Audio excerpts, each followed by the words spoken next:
नमस्ते, स्वागत है आपका इस वीडियो सीरीज जिसका नाम है सेहत की बात बच्चों के साथ। मैं हूं डॉक्टर समीक्षा। आज मैं बात करूंगी बच्चों में यूज होने वाले कफ सिरप के बारे में और भारत में इससे जो कफ सिरप से रिलेटेड जो गाइडलाइन है उसके बारे में। हाल ही में मध्य प्रदेश और राजस्थान में बच्चों में कफ सिरप यूज करने से दुखद घटनाएं सामने आई हैं, जिसमें की बच्चों की डेथ तक हुई है, उससे टॉक्सिसिटी हुई है, किडनी फेलियर हुआ है और बच्चों की डेथ तक हुई है, जो की बहुत ही दुखद है। तो भारत में जो दवाओं का जो रेगुलेशन होता है ड्रग एंड कॉस्मेटिक एक्ट के अंडर होता है और CDS को प्लस स्टेट ड्रग कंट्रोलर की रिस्पॉन्सिबिलिटी होती है कि दवाओं के मैन्युफैक्चरिंग के टाइम उनके क्वालिटी और स्टैंडर्ड को मेंटेन करना। तो इस घटना में प्रारंभिक जांच में ये देखा गया है कि मतलब इसकी आशंका जताई गई है कि डाइथीलिन ग्लाइकोल नामक एक कंपाउंड होता है जो कि बहुत ही विषैला होता है, उससे कंटामिनेटेड होने की संभावना जताई गई है। तो डाइथीलिन ग्लाइकोल क्या होता है? ये एक विषैला कंपाउंड होता है जो कफ सिरप में जो मेन कंपोनेंट है, जो ग्लिसरॉल और प्रोपेरिन ग्लाइकोल होता है, वो जो होता है एक सूदिंग इफेक्ट देता है कफ सिरप में। इसकी वजह से जो कफ सिरप होता है वो मीठा होता है और अच्छा लुब्रिकेंट होता है ये। तो जो 85% जो इफेक्ट होता है कफ सिरप का, ये इन्हीं दोनों कंपाउंड की वजह से होता है। तो इसका जो चीप अल्टरनेटिव होता है वो डाइथीलिन ग्लाइकोल होता है ना। तो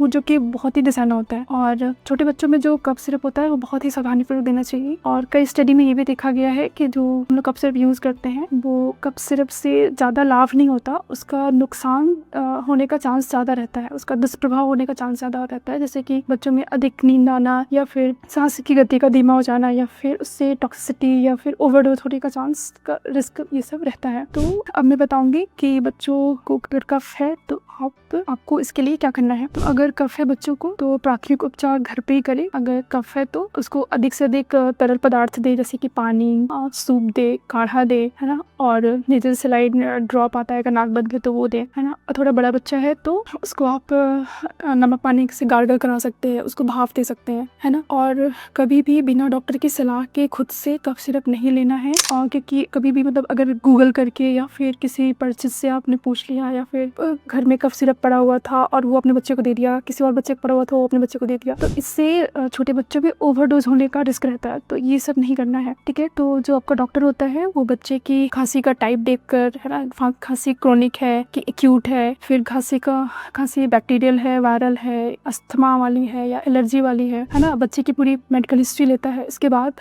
डॉक्टर जो होता है आपका और बच्चे को कफ सिरप प्रिस्क्राइब करता है। और हमेशा जो है कफ सिरप लाइसेंस प्राप्त मेडिकल स्टोर से या फार्मेसी से ही लेनी है। और लेते टाइम उसमें आपको मैन्युफैक्चरिंग डेट, एक्सपायरी डेट और जो है GMP, बैच नंबर, है ना, ये सब चेक कर लेना है। और कभी भी अगर खांसी आपका 7 से 10 दिन से ज़्यादा है या फिर धीरे धीरे कफ सिरप लेने के बाद भी कम नहीं हो रहा तो तुरंत फिर डॉक्टर को चेक कराना है। ये एलर्जी हो सकता है, ये अस्थमा हो सकता है, निमोनिया हो सकता है, ये TB भी हो सकता है ना। तो ये सब करना है।